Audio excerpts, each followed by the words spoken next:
Vice President Kamala Harris has faced a slew of critics since she was put on the ticket. A lot of folks, since she's been in the White House, have been saying she is a drag on President Joe Biden. Look at polling numbers say that as well. Others say she is being completely judged incorrectly. Well, Jennifer Rubin, columnist with the Washington Post, published this article a couple of days ago that says that Vice President Kamala Harris is indeed an asset, that she is an underrated asset to this administration and to Democrats. I caught up with her earlier today. Here's our conversation. Jennifer, glad to have you on the show. I saw your piece, Kamala Harris is an underrated asset. And here's what's interesting. We have seen 3 years of a steady stream of stories. Oh, my God, she's horrible. She has no idea what she's doing. And when the narrative is framed that way, it has an impact then on polling numbers. And I think this is a perfect example of a lot of people who have no clue really what the hell the vice president does. That's absolutely right. You know, first of all, vice presidents generally are not that well regarded, and most of them are frankly atrocious. Do we remember Dan Quayle, spell potato with an E? Do we remember Dan Quayle and his other fellow Republican vice presidents like Mike Pence, who used to stare adoringly up at his boss and come up with one ridiculous compliment after another? Do we remember wooden Al Gore? You know, most vice presidents don't have a great reputation, and in part because it's kind of a made-up job. They don't have a constitutional role other than presiding over the Senate, which Kamala Harris has done many times because it's so divided. But basically, they're there as an insurance policy. Now, unlike some presidents, President Biden has given her substantive things to do, and she's done them. She's traveled all over the world.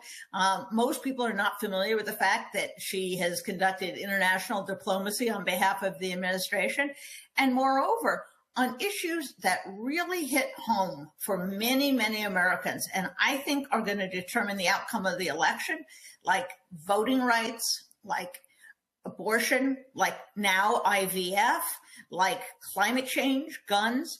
She has been out there doing battle, and she's doing college campuses. Many of them are HBCUs, so she is reaching communities of color. She's really carrying her own weight and more. So this notion that she's somehow a drag on the ticket or she's not ready for prime time, I don't know where it comes from. And, you know, when people write these columns or they make these little spiels on cable TV, they rarely talk specifics. And that's because they're not going to find anything specifically that she's done wrong. And in fact, she's done a lot right. Well, I think part of this is also, again, when you go back to framing. So I've seen journalists, folks, white mainstream journalists. I've seen folks in black media go, "Oh, where's she been?" And I'm going, do you not know how to use Google? If you look at her Instagram feed, her Twitter feed, you will see the speeches given. You will see the travel. You will see what she's involved in. But one of the things that she's even talked about that people just somehow act like it didn't exist, really for the first year to a year and a half of the Biden presidency, we were still in COVID. And so there were limitations in terms of moving her and the president around. So to act like that didn't exist is nonsensical, where she was sort of locked in. And to your point, because Democrats were locked in a tie, she needed to stay close to D.C. where they needed her to vote. And she's now has broken the record of the most top-breaking votes. And so this notion that, oh, we were going to see her all around the country was always crazy. You know, it's a really, really good point. And you're right. Why do they make that complaint about her and not about the president or other people? You know, we haven't talked about it directly, but obviously some of this is because she is a trailblazer. She's the first woman of color. She's the first woman to be in that role. And I think there is almost a sense of entitlement among a lot of people in the mainstream media that therefore they can, judge her harshly. They can apply a different standard to her than they would to anyone else. I didn't hear all of these people complaining when Mike Pence was vice president. I didn't hear these people complaining when Joe Biden was vice president. And she's been as integral a part of this administration as those people were in their own administrations. So you're right. It's this double and triple standard. And this notion, by the way, that the president could simply dump her from the ticket and everything would be okay is mind-bogglingly stupid. Can you imagine the uproar? Rightly so. If he dumped the first woman of color as vice president off his ticket, and for what? To get what? We already know people essentially don't really vote for the vice president. So he's going to piss off millions of people, including women and people of color whose votes he desperately needs. For what? To get some milk toasty person who then they're going to shred for being, too quiet or too loud, too deferential, not deferential enough. The entire conversation strikes me as a bunch of bored people who are too lazy to get out and listen to her. And one of the things I did in the piece that you were so generous to recognize is actually look at what she's been saying. She's incredibly effective, incredibly articulate in ways no one else in this administration has been. When the special counsel's report came out that was essentially a political smear on the president, she gave the single most effective rebuttal, talking about what Biden does on a daily basis. She says, I've been with him. He's asking questions. He's directing our national security apparatus. He was involved in the days directly after October 7th, the war in Gaza. She gave a very vivid picture. And why was she able to do that? Because she's there. She's in the room. She is part of the team. So I think people, have this mindset, this framing, as you put it, and don't bother me with the facts. They're going to stick to it come hell or high water. Also, I think it's important for us to also look back when she ran for president. There was no other candidate who was attacked as vehemently by Russian bots. When you look at the data is there. She far and away. Now, when I see that, the first thing that jumps out at me is, oh, she's an absolute threat. You got that going on. Second of all, you've got people who are in this administration who want to run for president. So she's a threat to them. People need to understand, and people not just looking at 2024. They're looking at if Biden Harris gets reelected in 2024, then she's the front runner in 2028. There are 8 to 10 to 12 to 15 people who really want to be president. And so they don't want to see her in that critical position. And so I think it's nonsensical to not recognize there are multiple factors at play in this whole game of how do we take Vice President Kamala Harris out? Wow, that is such a good point. And, when you think about it, the critics, the Whisper campaign is doing exactly what Russian bots were doing. They're hand in hand because, of course, the Russians, first of all, want to foment racial unrest, racial conflict in the United States. Secondly, they don't want President Biden to win. They want the patsy who has invited Putin to attack Europe in power. So what are people doing who are engaged in this sniping and whispering campaign? They're doing the Kremlin's work for them. That's all this is. And it's mind-bogglingly counterproductive, coming especially from people who say they want the president to win. Well, this is not the way to get the president elected, dumping on his judgment and dumping on his vice president. And you alluded to this earlier. And again, for those of us who actually pay attention to these things, if you look at how President Biden has positioned Vice President Kamala Harris, there is no vice president in my lifetime. And then if I even go before, I was born November 14, 1968, you go before that, there has been no vice president that the president has positioned in a forward place. What I mean by that is you look at many of the major speeches, the major events that have happened. typically President Biden will have her speak first, then he speaks. I don't recall President Obama doing that for Biden. I don't recall Bush doing it for Cheney. I don't recall Clinton doing it for Gore. We could go on and on and on. And so this idea that, oh, she's been a part of a disappearing act, it's like what the hell are y'all talking about? Yeah, absolutely. And, it's she who is going out on the college tour. It's she who is packing auditoriums and getting incredibly enthusiastic crowds. So the notion that the president thinks she's some kind of deficit or is hurting the ticket, no, he has figured out she is one of the critical parts of getting elected. She has got to get young people, she's got to get women, got to get people of color, got to get people who care about the same issues that she articulates so well. There is no one in the administration who's stronger on abortion and on women's rights than she. The president, frankly, doesn't like to talk about abortion all that much. He's a good Catholic, and it makes him, I think, a little nervous, quite frankly. She has no qualms, and she talks about it in exactly the right way. She says, this is about freedom. And boy, is she right. And as we learned this week with the IVF decision in Alabama, it's about the freedom to decide when you're going to have kids, if you're going to have kids, how you're going to have kids. And she, like a righteous prosecutor, is making that case more effectively than anybody else in the administration. A couple of more questions. Let's go back a bit, and you might remember this very well. Again, a lot of people, this notion, even dealing with Israel and Hamas in Gaza, wanting Vice President Harris to come out forcefully. And I kept saying, folks, she serves at the pleasure of the president. She cannot do that. I participated in conversations with Sunday morning hosts with Vice President Biden, and there were things that he was pushing President Obama on that Obama wasn't there yet.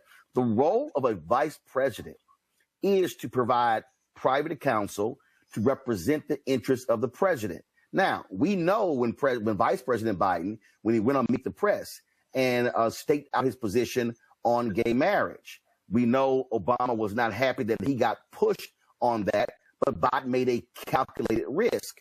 And so I think people need to understand a vice president, they are not looked upon well if they're out here freelancing and doing whatever they want to, and they're frankly are opposed to the position of the president.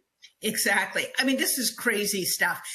Did people expect that Dick Cheney was going to come out and criticize President Bush on gay marriage, for example, when he was supportive of it because of one of his daughters and President Bush was catering to the right wing? No, he just shut up about it. So that is the job of the vice president. You don't go around bad-mouthing your boss or creating conflict. And by the way, that doesn't even achieve the aims, because then our allies don't know which one to believe, which one to listen to. She is effective because she carries his message and articulates it in a way that is extremely effective. That's what she was doing, for example, in Munich, when she delivered a very strong speech, really laying into Trump and Putin for seeking to disrupt NATO. That's what she does, is take the president's message, formulate in a way that she's comfortable with and that reaches audiences he cannot. That is her highest use, and that's what she's doing right now. Last question here, and I think this is really important. And we also had to factor some things in. There were some missteps. There were some mistakes. It is different when you go from being district attorney to Attorney General of California to United States Senator to being vice president. You're in a bubble that is unlike any other. And they're learning, there's a learning curve there. But I think what we were seeing in your article, your piece really lays it out. We're seeing her, frankly, move into, in music, there's a phrase called stay in the pocket. And so she's sort of in that space right now. You can tell, and we live stream all of her stuff on the Black Star Network. You can tell when she's now speaking, she is far more confident. Yeah. She is far more aggressive. And I think, to use a phrase earlier, I think we're absolutely going to see her take on that prosecutorial role over the next 7 to 8 months. And that is going to be the Vice President Kamala Harris that we see. And it's going to remind people when she was grilling Republican nominees when she was in the United States Senate. Absolutely. And the phrase that I use is that she has sharpened the message. She's not saying anything differently than she did before. She is just razor sharp, and she delivers it with power, without any hesitation now. And it is a matter of coming into her own. You know, she wasn't in the U.S. Senate for that long, frankly, before she was chosen for vice president. And there, her best moments, again, were prosecuting the case, usually grilling the Supreme Court nominees, who she was exactly right about and what their ultimate goal was once they got on the court. So I think she has grown into the role, and I think we're seeing more of who she is, and I think we're seeing exactly why the president chose her as vice president. She has skills, ability, and identity that he doesn't, and he needs. Folks, check out the piece, Kamala Harris is an underrated asset, by Jennifer Rubin in the Washington Post. Jennifer, we appreciate you joining us on Roland Martin Unfiltered. Thanks a lot. Thank you. All right, Mignon, Michael, and Matt, let's get into it. Mignon, your thoughts on what Jennifer Rubin laid out by saying that Vice President Kamala Harris is an asset and not a drag on this ticket? I would agree. Vice President Harris is definitely an asset to this ticket. She has a wide appeal to a broad audience. But the thing that I was thinking about when you were having a discussion was that she's very adept at taking this sort of civil rights framing, this type of messaging that comes from her heritage, right? Her parents were civil rights activists, and making it wide enough and non-threatening and applicable to a very broad audience and in a very quiet and yet powerful way. So, yeah, she's dangerous. She's very dangerous for that reason. And I think, of course, we would automatically criticize her. You know, Vice President Harris can't blink without being criticized, right? She's a woman. She's a woman of color. She's of African American descent. She's got power, and she defers to no one really, but she still plays the party line in a way that allows her to come into her own and to actually show the world what her role is in this administration. So I agree, she's underrated. I think that we've only begun to see the power that she has and the type of influence that she has within the American public, and I'm looking forward to more in the future. Michael, I think the way we have to look at this is to understand, and I think a lot of people don't really get how these things work. When we talk about American public opinion, well, who shapes American public opinion? Media. For anybody to say that when you look at for a large number of people, oh, no, I just made my own independent decision. No. When you have the right attacking her viciously and constantly, when you have folks on the left, oh, this person could be better. I mean, I remember when Senator Elizabeth Warren was interviewed, and when she was asked the question about the Biden-Harris ticket, and then when it came to whether Harris should be on the ticket, she deferred and said, well, that's up to the president. And she got blasted and tried to reach out to the vice president's office, and the vice president wouldn't take her phone calls. And it was a couple of weeks before she would actually even talk to her. And Warren was apologetic when it's like, you created this problem. You could have easily answered the question. And so she's had attacks from folks on her side. Yeah. She's had attacks from from her side. You know, so there's so many things here. I made a list of some recent things that Vice President Kamala Harris has done. First of all, most people don't pay attention to what the vice president does. All those people who criticize her and say she hasn't said anything, she needs to speak up more, from people in the comments section here to Charlamagne the God on The Breakfast Club. I would encourage them to follow VP on Instagram. If you did something as simple as that, Okay, you can see what she's done. You can see the HBCU tour that she went on to numerous HBCUs to talk about politics. You can see the reproductive freedom tour that she went on. You can read about the statement that she put out, the Jacksonville, Florida shooting in 2023 near a HBCU. You can look at when she went down to Florida to denounce the new social studies standards from Florida that talked about how some slaves benefited from skills that they learned during slavery, okay? And she was vehement in her condemnation of that. We can look at other things. She presides over the first White House Office of Gun Violence Prevention, okay?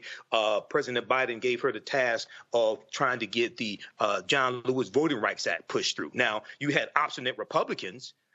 When it went to the Senate, no Republicans in the Senate voted for the bill. Okay, we can criticize Manchin and Sinema all we want to. At least they voted for that bill. Okay, so there's numerous things that she's done. She's eminently qualified, and you have so many people that fear her.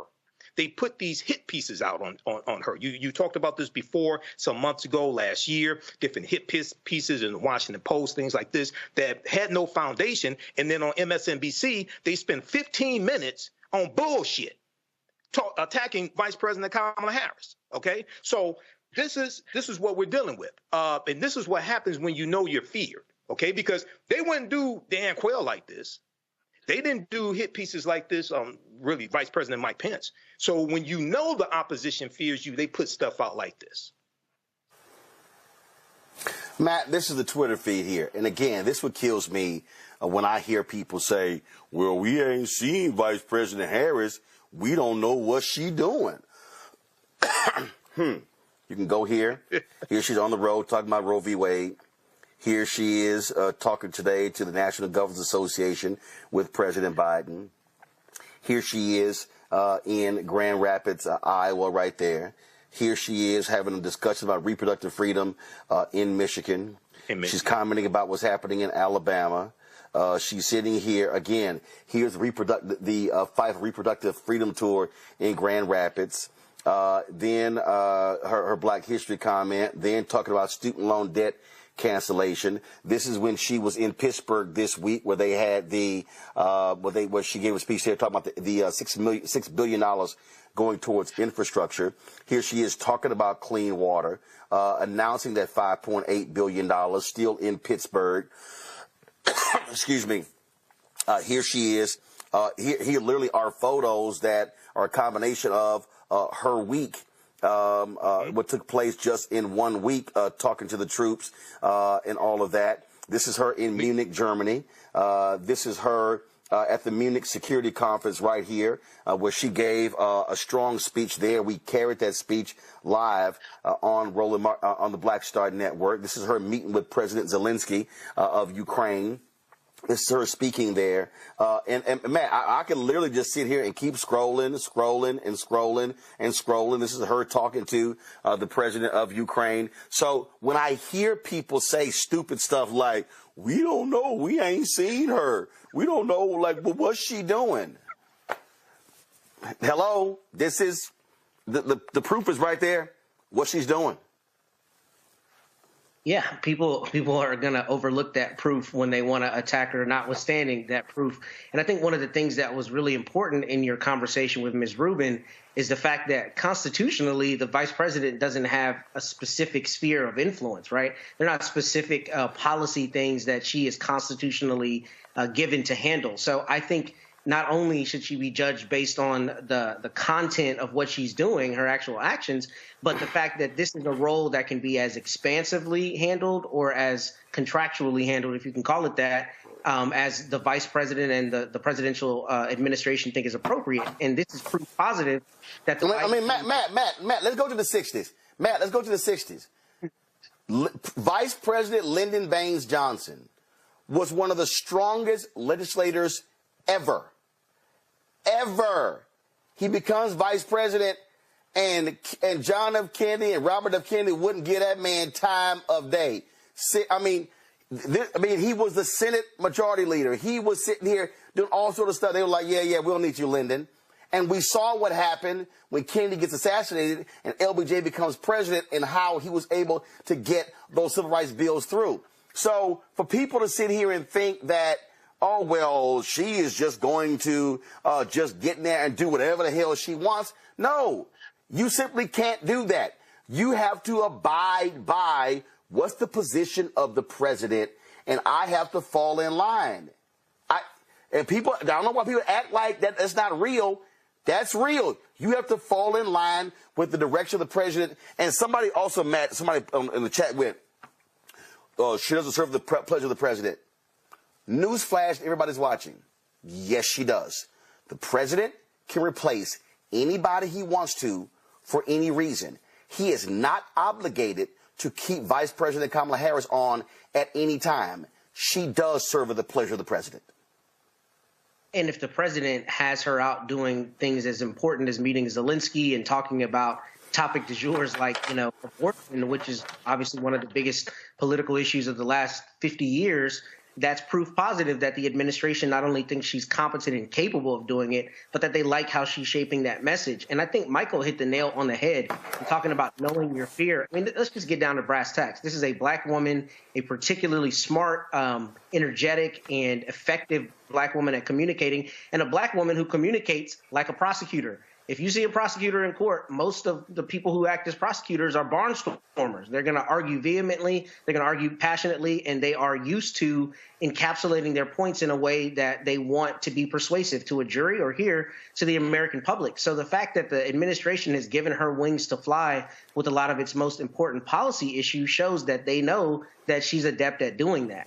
And I think it's a really good point to mention that she doesn't even have constitutional sphere of influence that's specifically given to her. So for the administration to be giving that to her, that is a testament to their confidence in her abilities to communicate their message. Yeah, and let's go ahead and speak on this, Mignon, as well. And that is, you've got some black folks out here. I see these nutcases, these simpletons in the chat room. As a matter of fact, when I posted the article, the Jennifer Rubin article on my Instagram page, you're going to see some of the comments. She gets attacked because her husband's white. Then you got the people who say, well, she ain't really black because her mama Indian, her daddy Jamaican, again, which is stupid because that's simply a function of where Negroes were dropped off during the slave trade. Okay, so whether you were dropped off in Brazil or Cuba or Haiti or any other part. So let's just be real clear about that. And so you do have that's what is happening around the periphery.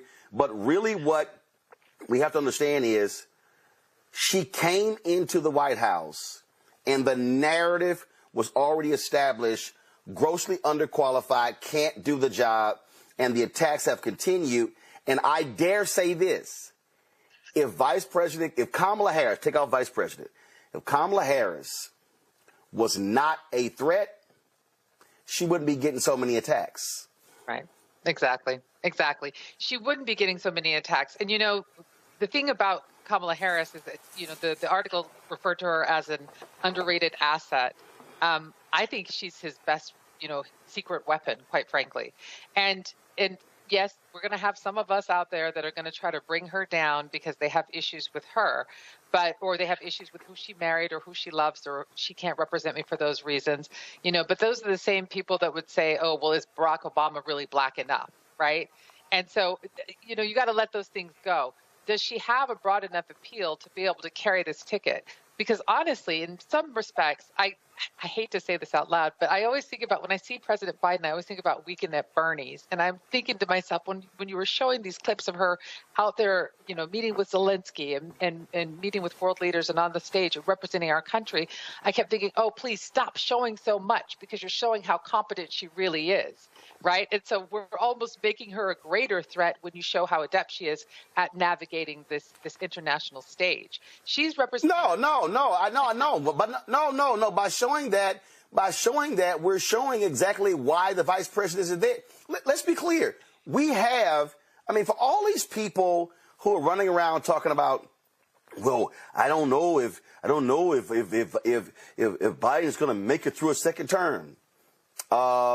Reagan was shot. Right. There were 2 or 3 attempts at President Gerald Ford. Kennedy was assassinated. Mm-hmm. President Franklin Delano Roosevelt died in office. Right. We could go back. So this idea that, oh my goodness, that's why we have a constitutional hierarchy. That's why it exists. And the other thing is this here, and because on that particular issue there, I would want to show that we have a vice president who is strong, who is competent, who is meeting with world leaders, because that should reinforce, hey, if anything happens, we're good. We have this. But what you have, though, are people who also on this point, on this point here, when people talk about, well, Biden, oh my goodness, I want vibrancy, I want energy. You know what? I want somebody who gets shit done. See that? I mean, again, I'm real clear. Okay? I'm real clear. It's a whole bunch of 45, 48, 50, 55 people. We like, ooh, yeah, man, they get me excited. They got energy. Can they get shit done? Can they get bills passed? No. Right. So if you told me I got an 82-year-old dude and a black vice president and they getting shit done, I'm like, yo, keep going. So the problem is, I think what we have is we have too many people who are in love with the pageantry of the presidency. And, oh, I want to see them jogging. I want to see them. Well, hell, look, Biden rides his bike longer than most folk watching. So let's just be real here when we start talking about what people want. We want a lot of people, they want to see the pageantry and all that other stuff. That stuff don't mean nothing if you can't get no bills passed and you can't lower taxes, if you can't sit here and help folk out when it comes to resources. None of that stuff mean anything. That's a fair point and fair argument. And I do think that obviously this administration gets a lot done. I also do, I believe that there's one thing that we have to think about big picture really is how are they going to sort of sell this ticket in this next round? But Biden is getting a lot of, not so much love, let's say, because of his age. I agree with you. He gets shit done, and it's important that he does. And he has a steady record over time, right? It should be a no-brainer compared to the other person who shall not be named that may be running against him. But I still think, I guess it's just me, and maybe it's because I'm a black woman, I feel this necessity to, like, protect Kamala. Not that she needs it, because she doesn't, but just to That's why she got Secret Service. Hey. That's what she got, Secret Service. You know what? It's a good thing that I want to look after my girl. I'm not gonna give up on that one. I mean, but I think she's ready for the job. She's definitely in training, and she's taken the training wheels off, and she'd be ready for the job day one at the end of a second administration. So yeah, I think she's but again, right for the right time. But the thing here, Mike, they're getting stuff done.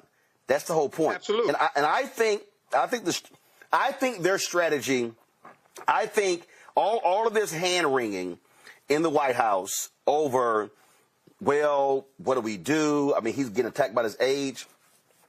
No, I think what you do is you sit here and go, we did this.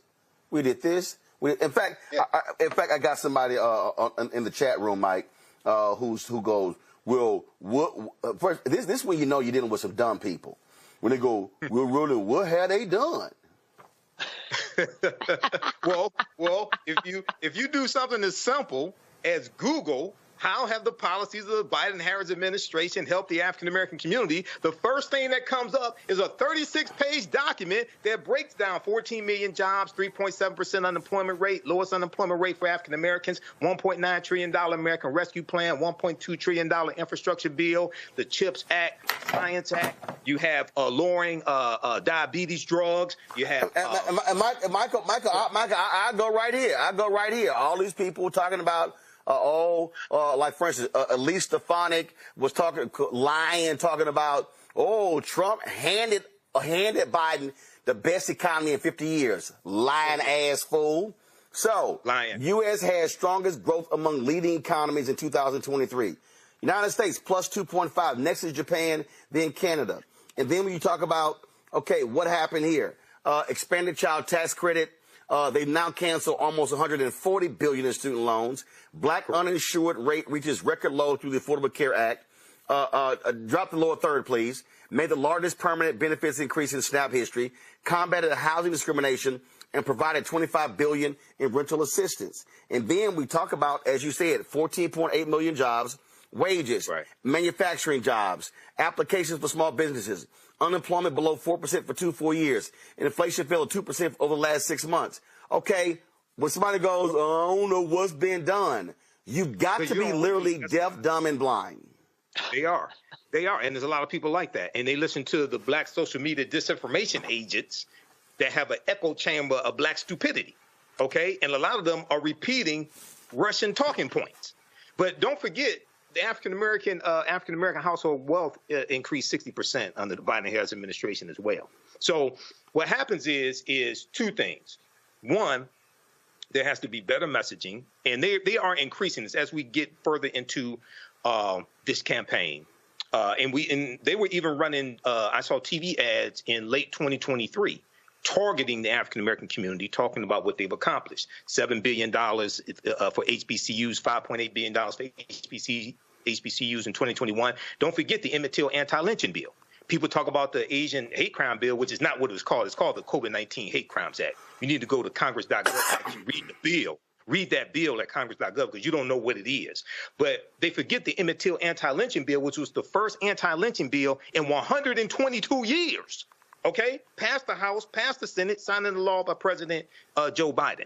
A record number of tie-breaking votes by Vice President Kamala Harris, who presides over the Senate. This is why the American Rescue Plan passed out of the Senate because of her vote. Okay? And then the Inflation Reduction Act. The reason why it passed, because of her vote, the tie-breaking vote in the Senate.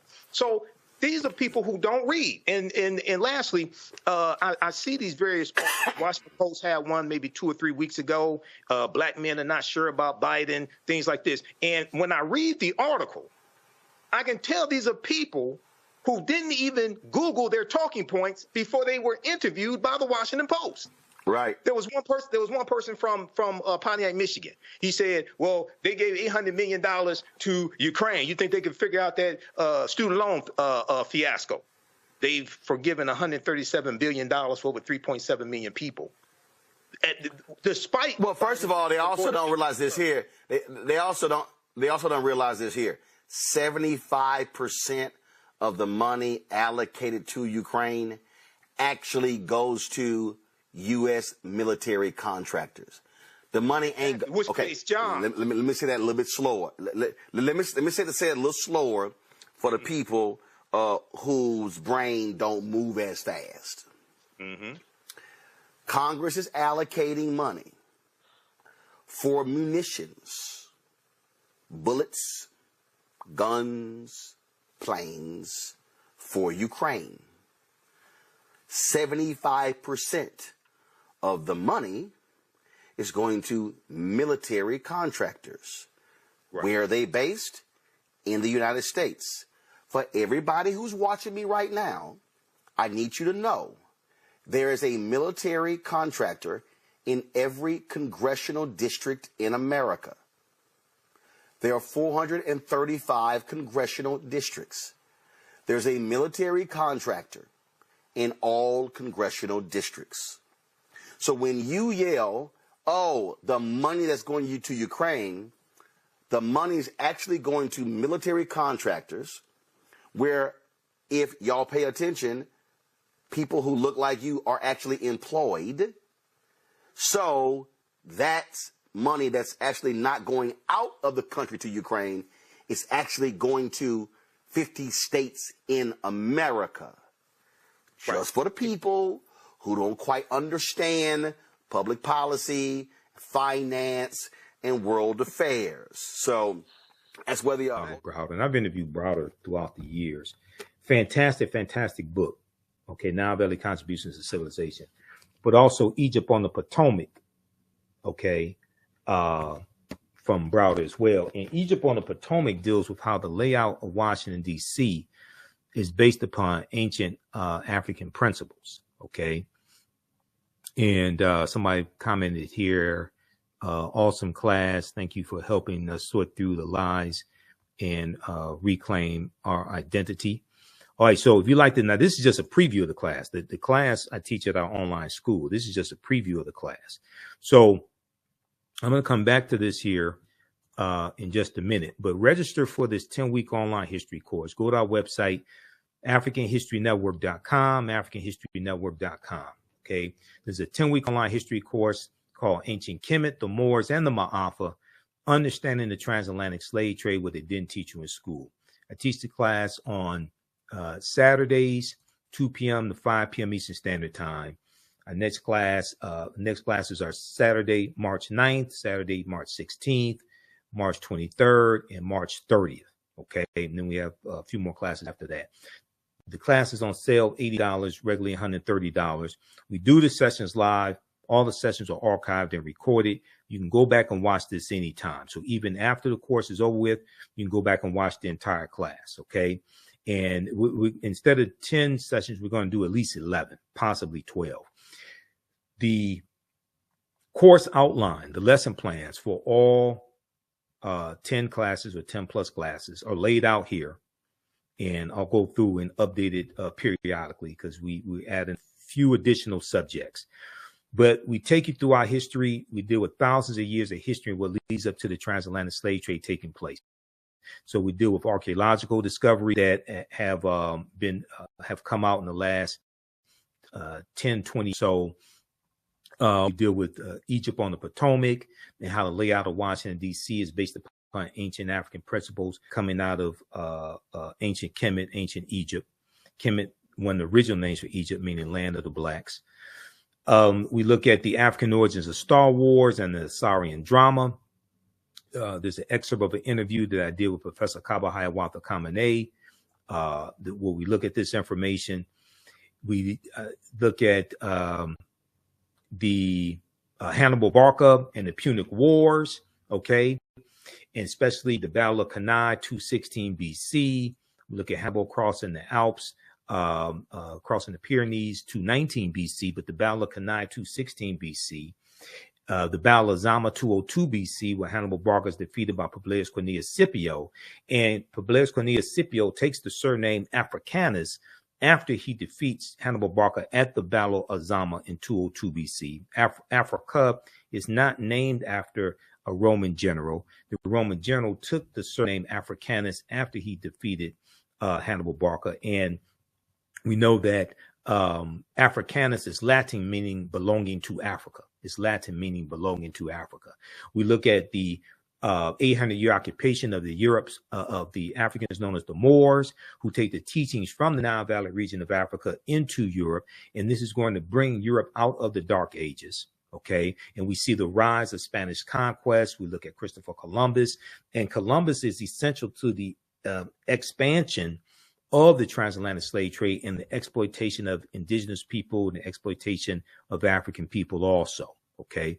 So we go through and look at this history chronologically. We also look at the fake Willie Lynch letter, 1712. Willie Lynch never historically existed. Wish we would just throw the Willie Lynch letter in the garbage can where it belongs. It's ahistorical. There are words in the Willie Lynch letter that didn't even exist in the early 1700s. Okay, the sentence structure, the syntax is not what they is not coming from England. That's a 20th century sentence structure, and their words from the 20th century, from the industrial and the automotive industry, things like that are in that letter. That was written about 1970 by Dr. Kwabena Ashanti, who's come out and admitted he wrote the Willie Lynch letter, and is Professor Manu Ampim, who I'll be interviewing later this month, who exposed Dr. Kwabena Ashanti as the author of the Willie Lynch letter. It's a fraud. Dr. Kwabena Ashanti meant well, but I think it's done more harm than good. Okay, so you can register for that course at our website, AfricanHistoryNetwork.com. All right, let's continue here. And I posted the information here in the thread of the broadcast as well. You can also email us through the website if you have any questions. Right here where it says contact the African History Network, you can email us through the website right there. You can email us also, okay? And if you want to support us through PayPal or Cash App, let's see, we have a preview of the class here, and we have information for the African History Network show, Sundays, 9 p.m. to 11 p.m. Eastern Standard Time, broadcast on my social media platforms. And we have our audio podcast on iHeartRadio, iTunes, Castbox, FM Player, TuneIn. It's about 9 different audio podcast platforms, okay? And you can support us also through PayPal and Cash App right here. $ the AHN show through Cash App, $ the AHN app. Click on the link here, takes you to our Cash App QR code. And I had to create this graphic because some people set up fake African History Network Cash App accounts. So these other ones out here are fake ones. Our tag is $ the AHN show, SHOW, and it may show my picture when you go to it also. But we have, click here on the link. We have the actual QR code, and this is our, you can support us through PayPal also, paypal.me/